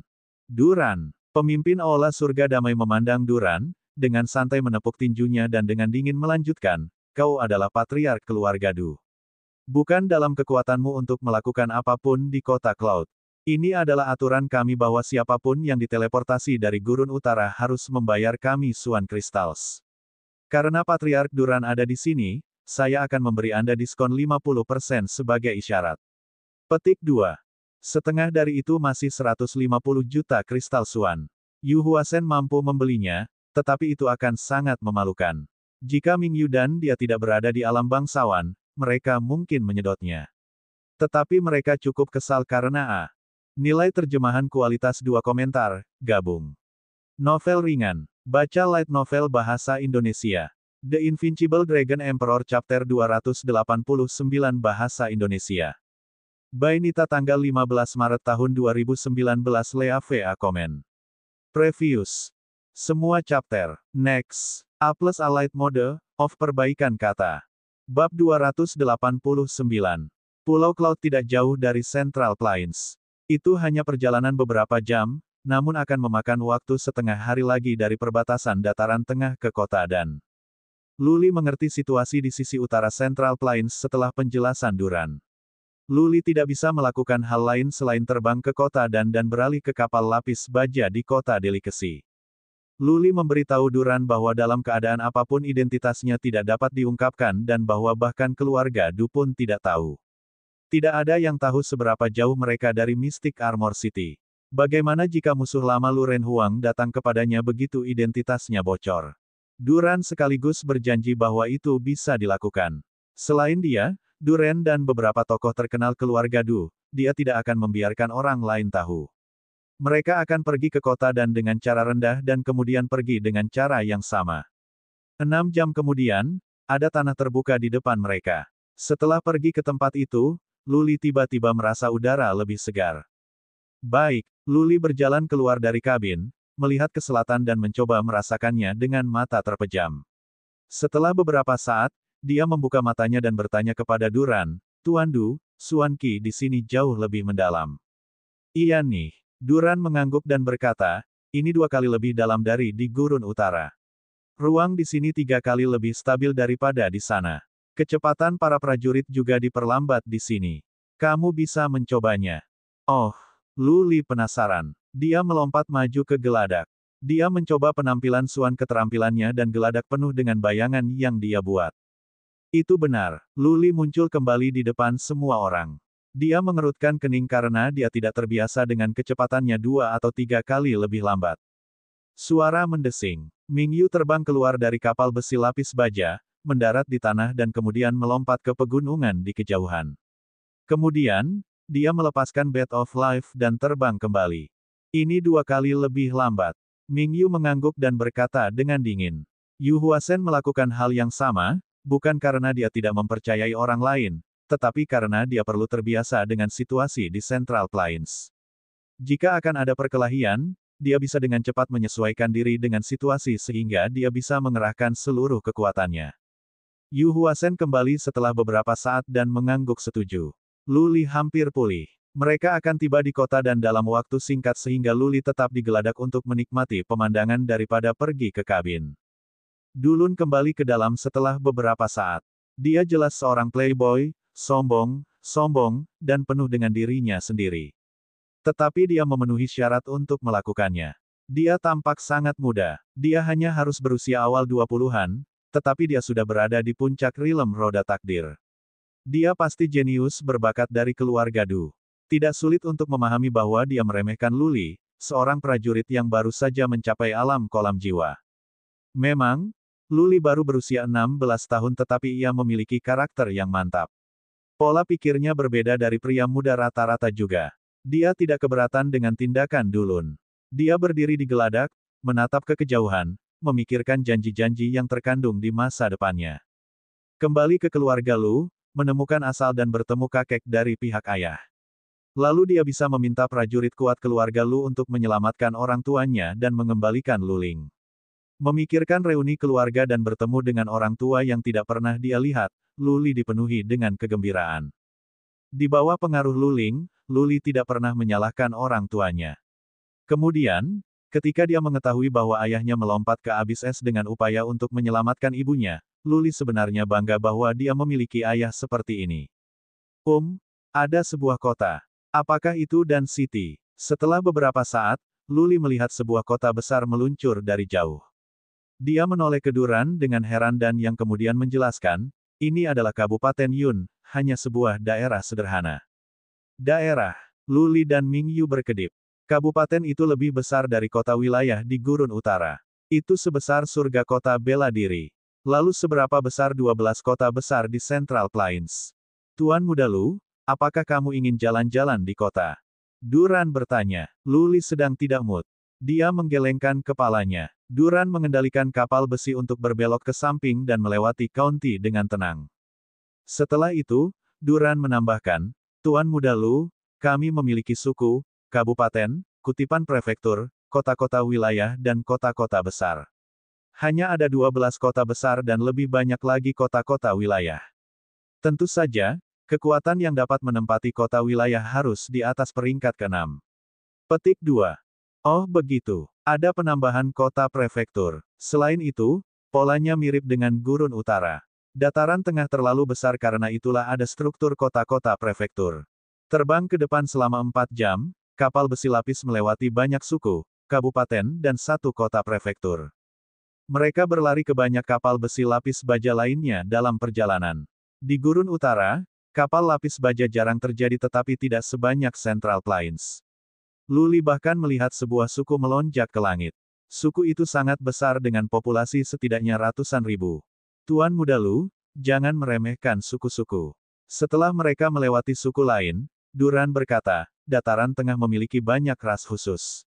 Mereka jarang berinteraksi dengan dunia luar dan mereka lebih suka tinggal di suku-suku itu sendiri. Kadang-kadang, dalam suku dengan populasi puluhan ribu, suku pemimpin suku bisa berada di alam manusia berdaulat dan lebih dari selusin prajurit di alam dewa mulia. Lu Li dan dua lainnya terkejut. Ras khusus memiliki cara dan keterampilan yang unik yang membuat mereka paling sulit untuk dihadapi.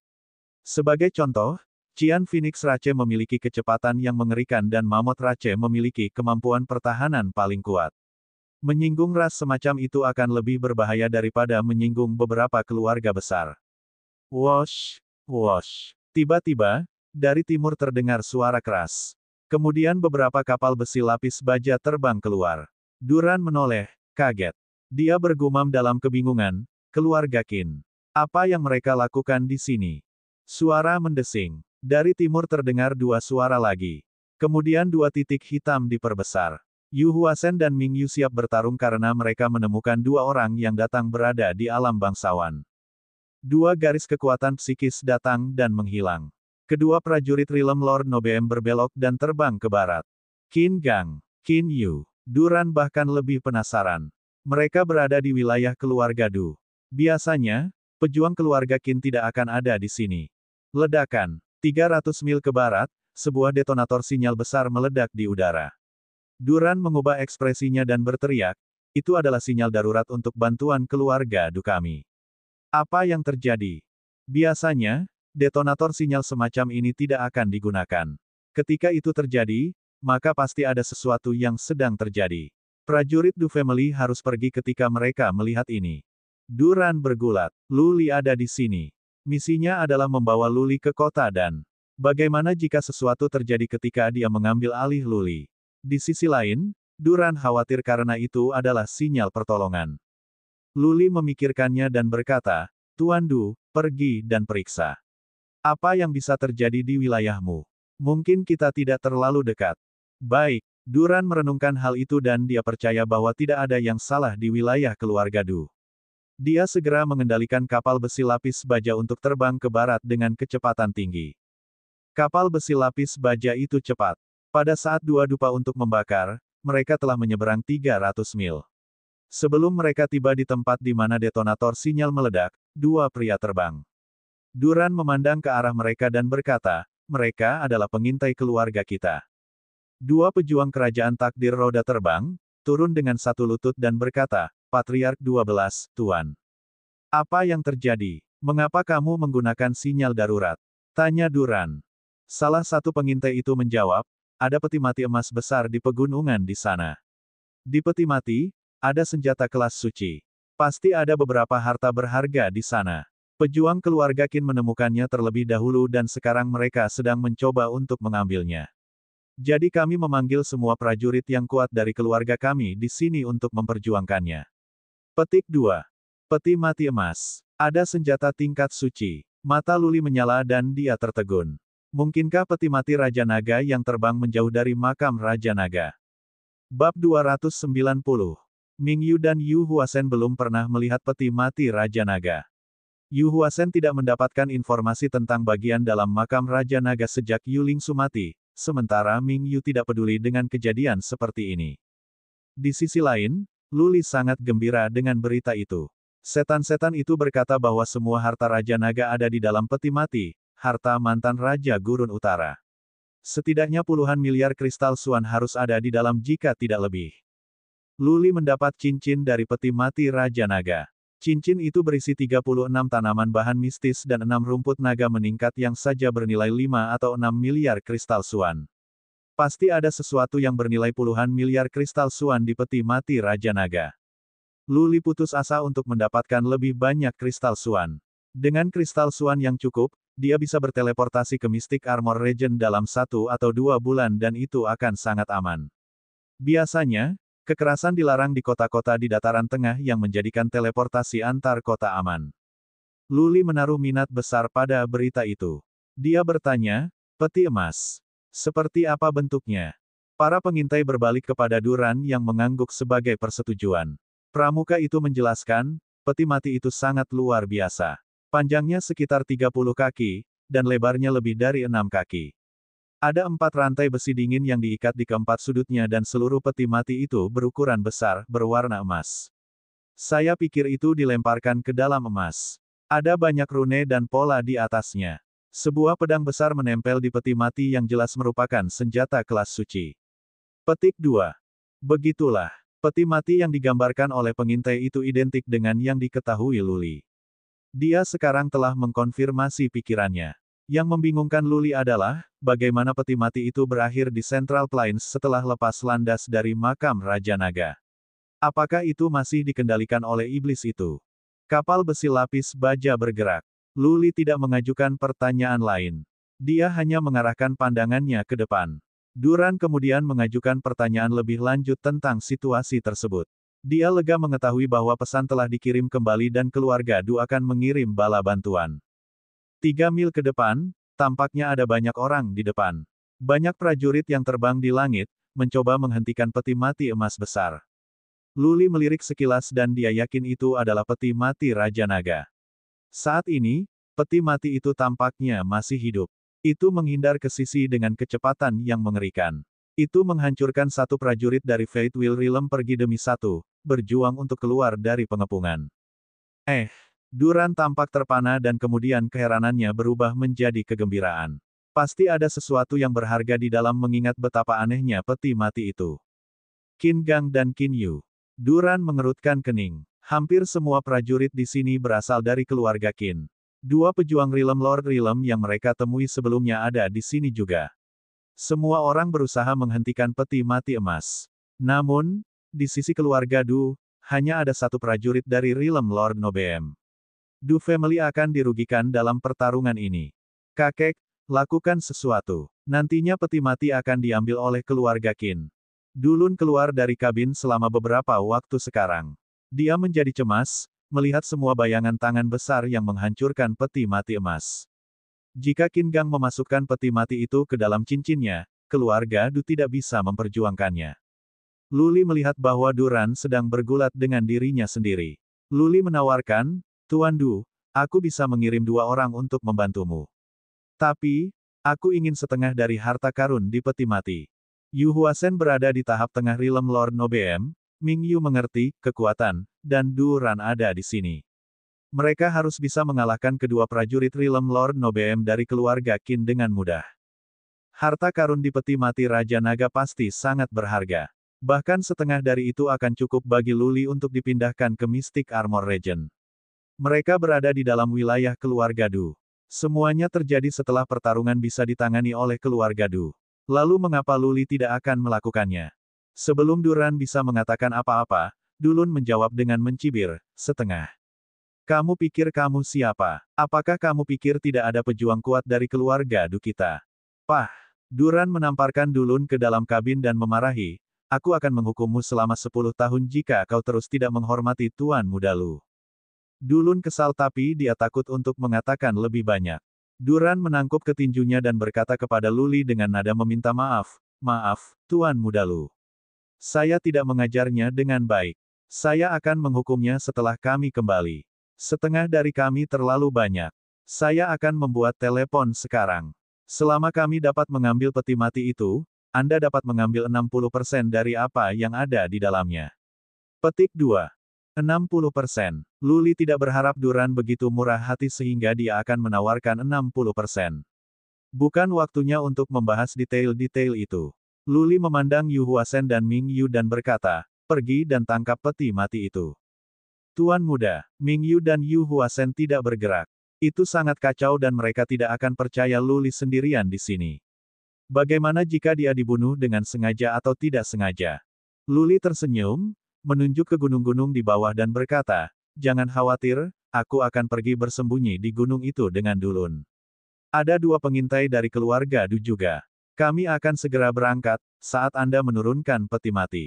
Apakah Anda dengan jujur berpikir bahwa keluarga Qin akan melakukan apa saja di wilayah keluarga Du? Petik 2.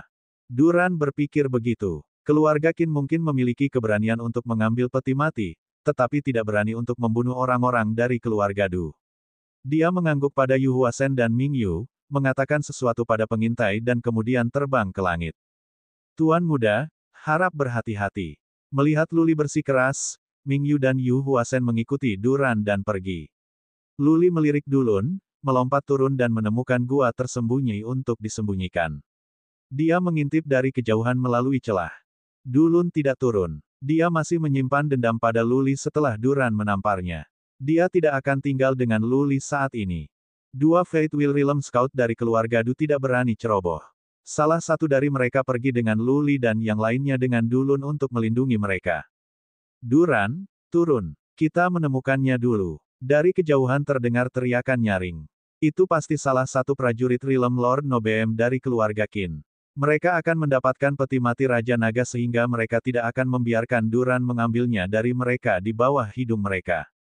Hahaha. Duran tertawa dan berkata langsung, Qin Gang, Anda sekarang berada di wilayah keluarga Du kami.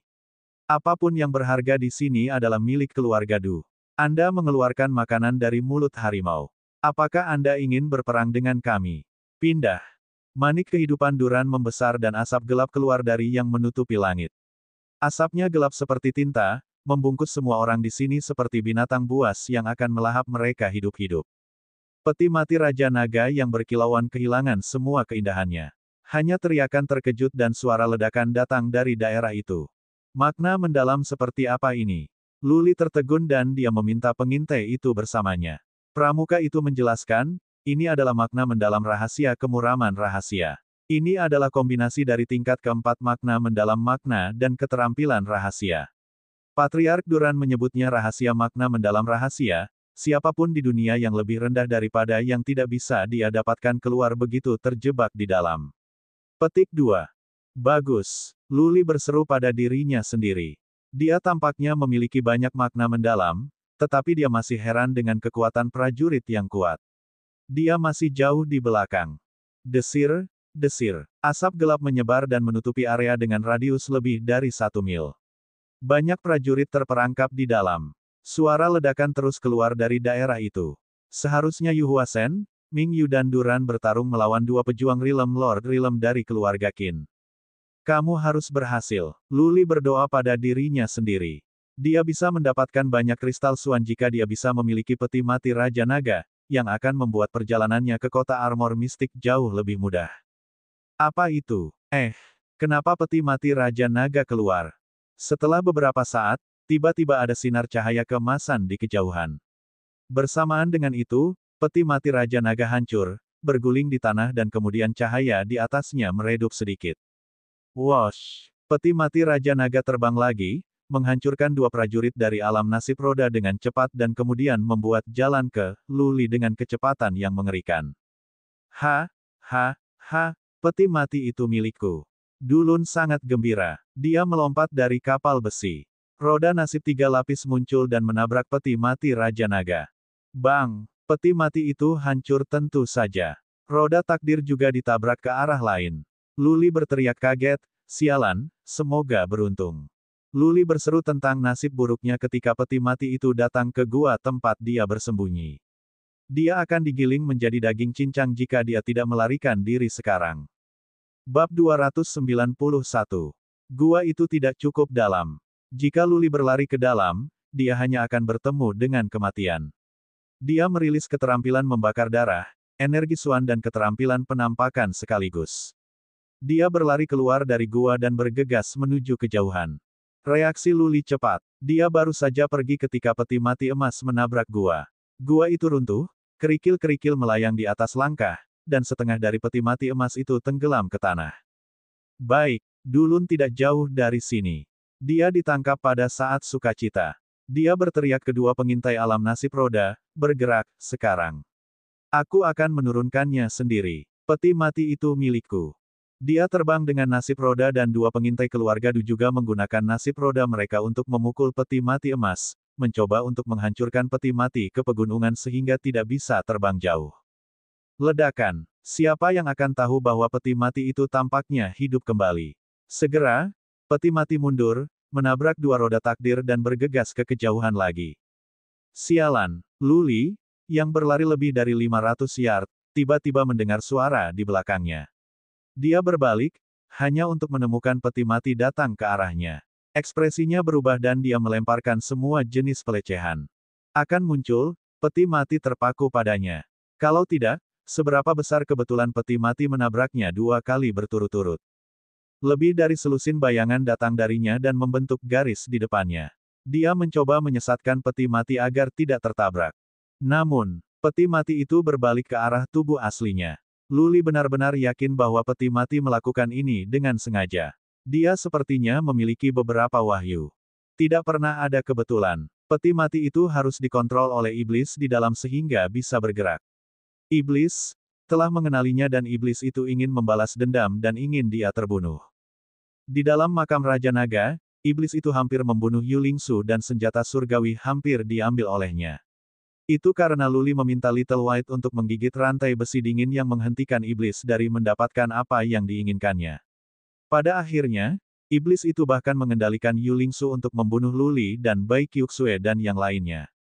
Kemampuan iblis tua itu di luar imajinasi. Raja Naga telah meninggal dunia selama bertahun-tahun, namun sisa jiwanya masih ada di sini. Tidak sulit untuk memahami bahwa Luli diakui. Luli harus menabrak peti mati dengan tinjunya pada saat kritis ini. Dia mencoba menggerakkan kekuatan yang lebih kuat darinya. Dia sepertinya mencoba menghancurkan peti mati itu ketika bahkan roda nasib tidak bisa melakukannya. Swiss. Peti mati emas itu bergerak lebih cepat. Itu datang langsung ke arah Luli dengan suara berdesis. Namun, tepat ketika mereka akan melakukan kontak, Luli meluncur dan berbaring di tanah dengan menghadap ke atas. Peti mati itu terbang ke depan dan melewati Luli dalam jarak dekat. Peti mati itu terbang. Luli mengambil beberapa napas dalam-dalam, berseru pada dirinya sendiri bahwa itu benar-benar pelarian yang sempit dan bahwa dia beruntung dia bereaksi cukup cepat atau dia akan terbunuh. Wosh! Namun, sebelum dia pulih, peti mati emas itu kembali lagi. Kali ini, ia berhenti di udara dan kemudian terbang mundur tanpa berbalik. Seasteriste, kamu sudah selesai. Kenapa Mingyu dan Yu Huasen belum kembali? Luli melepaskan semburan pelecehan. Dia memikirkannya, merangkak dan mulai berlari seperti orang gila. Dia berjalan menuju Dulun, berharap Dulun dan para pengintai bisa membantunya menjauh dari peti mati. Berdengung. Tapi, peti mati emas itu tiba-tiba bersinar. Itu mempercepat dan menyusul Luli dan menghancurkan punggungnya. Pada saat kritis hidup dan mati ini, pikiran Luli berfungsi dengan cepat. Dia mengambil keputusan dan berhenti. Tepat ketika peti mati akan mengenai dia, dia menendang ke belakang ke tanah, mencoba melompat ke peti mati untuk menghindari pukulan. Langkahnya akurat. Dia kebetulan masuk ke peti mati ketika tiba dan berhasil menghindari terkena. Wah, wah. Dia baru saja bernafas ketika ekspresinya berubah. Salah satu rantai besi dingin di empat sudut peti mati tiba-tiba mengayun dan menjerat Luli seperti cambuk. Luli semua diikat. Ah! Dulun dan dua pengintai keluarga Du kebetulan melihat ini ketika mereka bergegas dari kejauhan. Mereka dibuat tertegun. Peti mati itu hidup kembali. Atau apakah itu berubah dari semacam binatang aneh? Bagaimana itu bisa mengikat orang dengan rantai besi yang dingin? Mereka bertiga saling memandang dan takut untuk bergerak lebih dekat kalau-kalau mereka juga diikat. Suara mendesing. Dengan tatapan tajam, peti mati mengambil Luli dan terbang ke kejauhan dengan kabur. Dulun akhirnya sadar. Dia berteriak kedua pengintai, pergi dan beritahu kakekku. Katakan padanya peti mati membawa Luli pergi. Dulun tidak menyukai Luli tetapi dia juga jelas betapa pentingnya dia bagi Duran. Jika sesuatu terjadi pada Luli saat dia dibawa pergi, Duran akan menguliti Dulun. Wosh, wosh, wosh. Pria demi pria datang dan mereka semua berasal dari keluarga Qin. Beberapa pejuang lain dari Fate Will Realm juga melihat apa yang terjadi. Tanpa ragu-ragu, mereka mengambil nasib roda mereka dan mengejar peti mati emas. Bang, boom, boom. Pertarungan di kejauhan akhirnya berakhir. Dua prajurit Realm Lord Nobeem dari keluarga Qin dihancurkan. Mereka memuntahkan darah dan salah satunya berlumuran darah dan wajahnya pucat karena dia terluka parah. Duran, Yu Huasen dan Ming Yu keluar dari asap hitam. Duran mencoba menemukan peti mati itu sekaligus sementara Ming Yu melirik ke tempat Luli bersembunyi. Di mana tuan muda kita? Sekilas kedinginan keluar dari mata Ming Yu. Yu Huasen juga sadar. Dia tampak sangat cemas setelah dia melirik. Duran menjadi gugup ketika dia melihat ke atas juga. Wosh! Scouts of the Family datang. Salah satu dari mereka berteriak di kejauhan, Patriark, tuan muda diikat oleh rantai di peti mati dan mereka pergi ke sana. Desir, desir. Ekspresi Duran dan Yu Huasen berubah. Ming Yu terbang sekaligus dengan Bat of Life-nya dengan kecepatan maksimum. Berlangsung. Duran berteriak dan mengikuti Ming Yu sesegera mungkin. Dia berteriak ketika di udara, kirim pesan kembali ke keluarga kami agar mereka mengirim seseorang untuk memotong peti mati di depan. Pastikan pria muda yang diikat ke peti mati aman dan sehat. Seorang murid keluarga Lu. Jika dia menyerah pada kemalangan di wilayah keluarga Du dan keluarga Lu harus diberitahu di masa depan, keluarga Du akan musnah. Peti mati itu terbang sangat cepat tetapi tidak secepat prajurit di alam mulia. Kalau tidak, itu akan sudah lama. Duran, Yu Huasen, dan Ming Yu merasa lega dengan pemikiran ini. Juga, mereka masih berada di dalam wilayah keluarga Du dan ada formasi teleportasi di kota yang akan mengamankan kedatangan prajurit kuat keluarga Du. Masih ada harapan bahwa Luli bisa diselamatkan. Ming Yu dan Yu Huasen merasa mereka bisa bernapas lagi. Tentu saja, mereka menghibur diri mereka sendiri. Mereka bepergian dengan kecepatan tertinggi. Mereka menyesal karena meninggalkan Lu Li sendirian. Yu Huasen memiliki cacing jiwa di dalam dirinya sehingga dia tidak bisa memikirkan Lu Li. Sebaliknya, Yu Huasen berdoa agar Lu Li baik-baik saja. Jika Lu Li meninggal, Yu Huasen bisa hidup jika Lu Li telah membubarkan jimat batu giok. Tetapi jika tidak, maka cacing jiwa di otak Yu Huasen akan pergi kerusuhan dan dia bisa mati tanpa tahu bagaimana. Mereka bertiga berdoa, menyalahkan diri mereka sendiri saat terbang maju. Hal paling mengerikan terjadi, mereka telah mengejar lebih dari 100 mil tetapi mereka belum melihat sedikit pun indikasi keberadaan peti mati emas. Scouts of the Family tidak bisa berbohong. Entah peti mati emas itu melesat, lebih cepat dari mereka semua, atau telah mengubah jalurnya. Tidak ada alasan lain yang bisa membenarkan hilangnya peti mati. Wosh! Lain lebih dari selusin mil di depan, dua prajurit yang kuat datang. Duran menatap mereka dan dia terbebani dengan putus asa. Keduanya adalah pejuang keluarga Du. Karena mereka datang ke arah Ming Yu dan yang lainnya, itu berarti bahwa kedua prajurit tidak melihat peti mati emas. Mereka telah kehilangan Lu Li.